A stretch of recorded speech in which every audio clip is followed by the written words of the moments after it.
श्री स्वामी समर्थ, श्री स्वामी कार्यसिद्धी या चॅनलमध्ये तुमच्या सगळ्यांचं मनापासून स्वागत। रोज स्वामींची नित्यसेवा करताना अनेक भक्तांच्या मनात एक मोठा प्रश्न येतो। जर अचानक मासिक पाळी आली, घरात विटाळ आला किंवा सूतक आलं तर स्वामींची सेवा थांबवायची का? आरती करायची की नाही करायची? नामस्मरण चालू ठेवायचं की नाही ठेवायचं? अनेक भक्त या गोष्टींमुळे घाबरतात।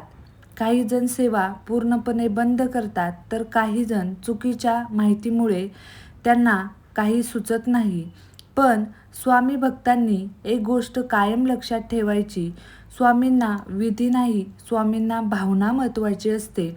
आजच्या या व्हिडिओमध्ये आपण जाणून घेणार आहोत, नित्यसेवा करताना जर तुम्हाला मासिक पाळी, विटाळ किंवा सूतक आलं तर नेमकं काय करायचं आणि स्वामींचा खरा नियम काय आहे। म्हणून हा व्हिडिओ शेवटपर्यंत नक्की पहा, कारण ही माहिती प्रत्येक स्वामी भक्तासाठी खूप महत्त्वाची आहे।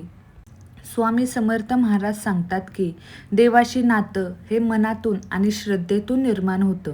जर मन पवित्र असेल, श्रद्धा प्रामाणिक असेल तर कोणतंही शारीरिक अवस्था भक्तीमध्ये अडथळा ठरत नाही।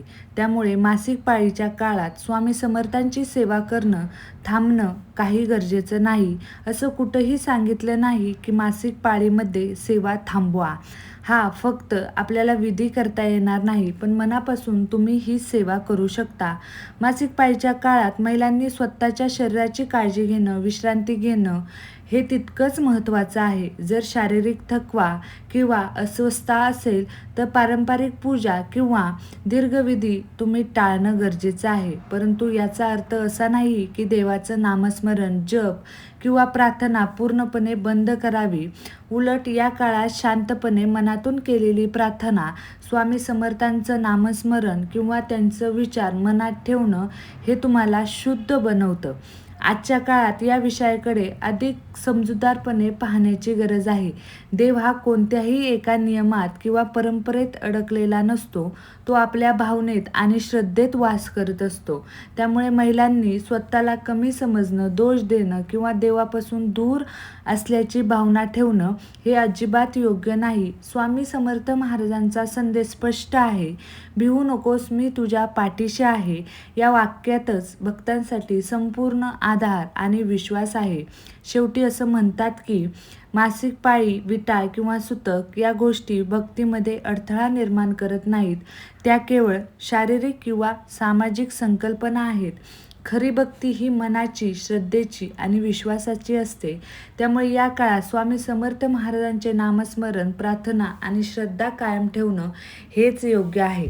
स्वामी समर्थ महाराज सांगतात आणि त्यांचा महत्त्वाचा हा नियम आहे, जर तुम्हाला मासिक पाळी, विटाळ आणि सूतक असेल तर या वेळेमध्ये जर तुम्हाला माझी विधीपूर्वक सेवा करता येत नसेल तर मनातून फक्त नामस्मरण ठेवा।